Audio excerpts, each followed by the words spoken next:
নমস্কার বন্ধুরা, তোমরা কেমন আছো? আশা করি খুব ভালো আছো। আমিও কিন্তু খুব ভালো আছি। তো সবাইকে ওয়েলকাম জানাই আমার একটা ছোট্ট ব্লগে।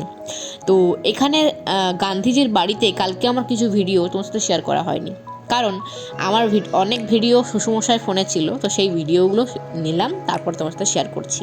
তো যে ওপরে আমরা উঠতে পারলাম না সিঁড়ি দিয়ে, সেই সিঁড়ি দিয়ে উঠেছিল কিন্তু আমার মেয়ে, আমার হাজব্যান্ড, আমার বাবা।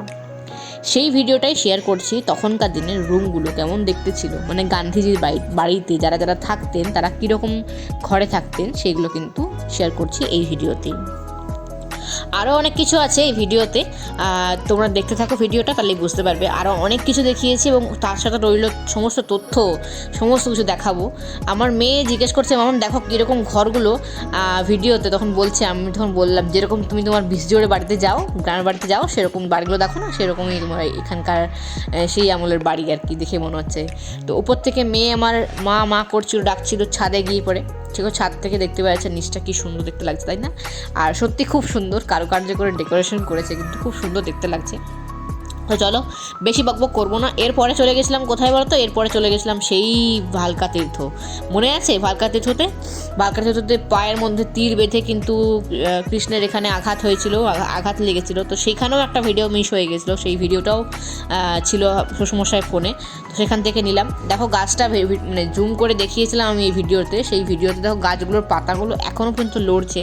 তো সেইটাই ভিডিওটা মিস হয়ে গেছিলো, সেই ভিডিওটা আবার শেয়ার করে দিলাম। তো চলো তারপরে চলে এসেছি যে জায়গাটা, এটা হচ্ছে বানগঙ্গা। বানগঙ্গা মানে হচ্ছে এখান থেকেই ঠিক বানটা জরা নামক ব্যাধ মেরেছিল শ্রীকৃষ্ণের পায়ের দিকে। ভেবেছিল হয়তো কোনো হিরণ বা মানে হরিণ আর কি, হরিণ ঘুরে বেড়াচ্ছে। তো এইখান থেকে ঠিক এই জায়গা থেকে কিন্তু বান ছোড়া হয়েছিল এবং জরা নামক ব্যাধ এখান থেকেই বান ছুড়েছিল। সেইখানেই কিন্তু বানগঙ্গা বলে একটা মানে দুখানা শিব ঠাকুর আছে, একটা এইদিকে একটা ওইদিকে, দুখানা শিব ঠাকুর আছে। আর এটার মধ্যেখান দিয়ে কিন্তু শিব ঠাকুরের এই দুটোর মধ্যেখান দিয়ে কিন্তু জরা নামক ব্যাগ বানটা কিন্তু ছুঁড়েছিল। তো এটার জন্যই হচ্ছে বানগঙ্গা এটার জায়গাটার নাম।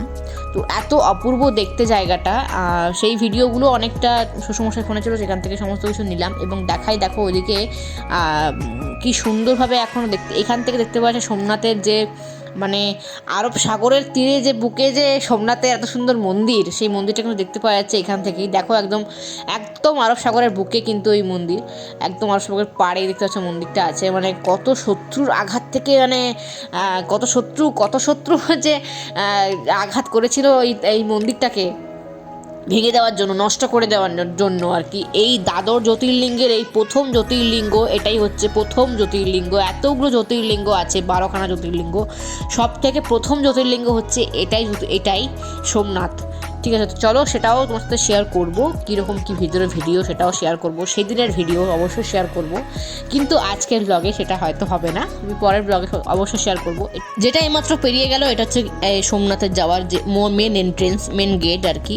তো এখানে আমি একটু মানে আমার মনটা একটু খারাপ হয়ে গেছিলো, যে এই যে দেখতে পাচ্ছ পুরো এইদিকে চারদিকে ঠাকুরের একটা নাম লেখা আছে, ঠিক অপোজিট সাইডেই হচ্ছে কিন্তু মুসলিমদের কবর। মানে এই জিনিসটা আমার খুব খারাপ লাগছে। আর এত বেশি মুসলিম এই জায়গাটাতে, মানে এখানে কিন্তু বোঝা যাচ্ছে, সত্যি সত্যি বোঝা যাচ্ছে যে আমাদের এত অ্যাটাক করেছিল, এত পরিমাণে অ্যাটাক হয়েছে এই জায়গাটাতে। কেন মানে মানে বেশি পরিমাণে এই জায়গাটাতে মুসলিম প্রচুর পরিমাণে বেশি দেখলাম আমি সোমনাথে।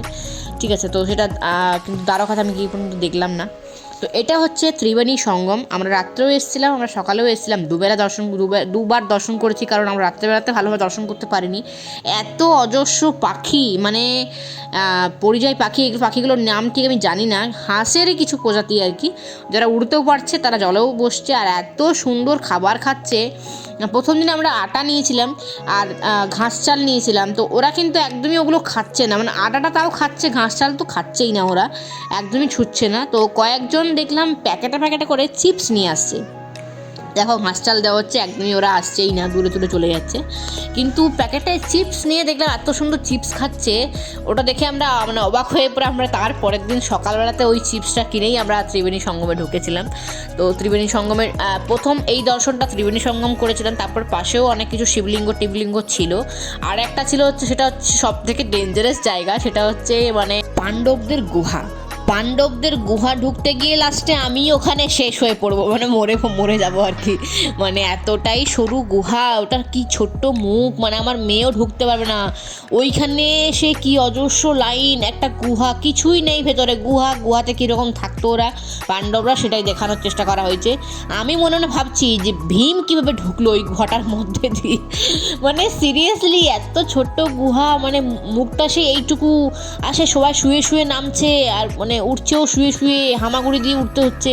ওইসব দেখে আমি সত্যি ঢুকিনি। আর ওখানে কিন্তু 5 ভাই, পাণ্ডবরা 5 ভাই, কিন্তু ওরা কিন্তু একটা সূর্যদেবের মন্দির ওখানে খুলেছিল, শিব ঠাকুরের মন্দির খুলেছিল, তো সেই মন্দিরটা কিন্তু পুজো করেছিল আর কি। তো সেই সময়তে সেই মন্দিরটা আছে, সেই মন্দিরে দর্শন করেছিলাম, সে ভিডিও তোলা হয়নি।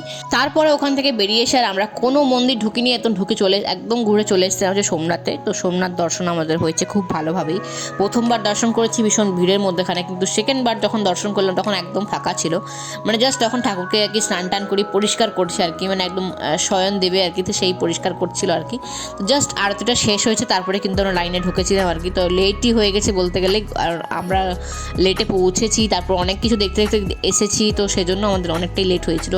আর অনেকটা রাত হয়ে গেছিলো বলে আমরা কিন্তু শ্রীকৃষ্ণের যেখানে শেষ অন্তিম ক্রিয়াকর্ম হয়েছিল সেখানে কিন্তু এখনও পর্যন্ত পদচিহ্ন রাখা আছে ঠাকুরের, এবং এখানে খুব সুন্দর করে, মানে ওটা গীতা মন্দির আর কি, জায়গাটার নাম হচ্ছে গীতা মন্দির। সেই গীতা মন্দিরের মধ্যেখানেই কিন্তু শিব ঠাকুর, ওই শ্রীকৃষ্ণের পদধূলি এখনও নিচে আছে। শ্রীকৃষ্ণের অন্তিম যে ক্রিয়াকর্ম সেখানে হয়েছিল, এবং সেখানে অস্থি ওখানেই বিসর্জন হয়েছিল ওই হিরণ নদীতে, সেখানে সব কিছু ওখানে আছে এখনও পর্যন্ত। মানে বিশ্বাসে মিলায় বস্তু, তর্কে বহু দূর, তো সেটাই হচ্ছে ব্যাপার। আমরা ওটা দর্শন করার জন্য খুবই চেষ্টা করেছিলাম, কিন্তু আমরা 6টা বেজে গেছিলো, ওই জন্য আমরা দর্শন করতে পারিনি। কালকেও আমরা থাকবো সোমনাথে, তো কালকে অনেক জায়গা ঘুরবো, সেই ঘুরে কিন্তু এসে পরে আমাদের মনে হয় না আমরা আর এখানে দর্শন করতে কিছু পারবো। ঠিক সেই কারণে আমরা কিন্তু প্ল্যান করেছি, যেদিন আমাদের ফেরার ট্রেন, মানে পরশু ফেরার ট্রেনের ওই দিনই কিন্তু সকালবেলাতে আগে আমাদের গীতা মন্দির দর্শন করবো এবং ত্রিবেণী সঙ্গম দর্শন করবো। তো সেটা প্ল্যান একটা রয়ে গেছে আর কি, তো সেটা অবশ্যই শেয়ার করবো, কী করছি না করছি সমস্ত কিছু শেয়ার করছি। আর লাইটিং শোগুলো এত সুন্দর ছিল সোমনাথে, জাস্ট অপূর্ব অপূর্ব অপূর্ব, এত সুন্দর লেগেছে কি বলবো। ইচ্ছা ছিল সোমনাথের পিছন দিকে যে আরব সাগরটা, ওখানে সোমনাথ লেখা, এগুলো দেখবো, কিন্তু সত্যি আর সময় হয়ে ওঠেনি, কারণ অনেকটাই লেট হয়ে গেছিলো। আমার পায়ে ভীষণ ব্যথা করছিলো, কারণ পুরোটা হেঁটে হেঁটে আসতে হয়েছে খালি পায়ে। আর আমার পায়ে খালি পায়ে মানে হাঁটা মানে আমার জন্য দুঃসাধ্য ব্যাপার, মানে আমি হাঁটতে পারি না এখন খালি পায়ে।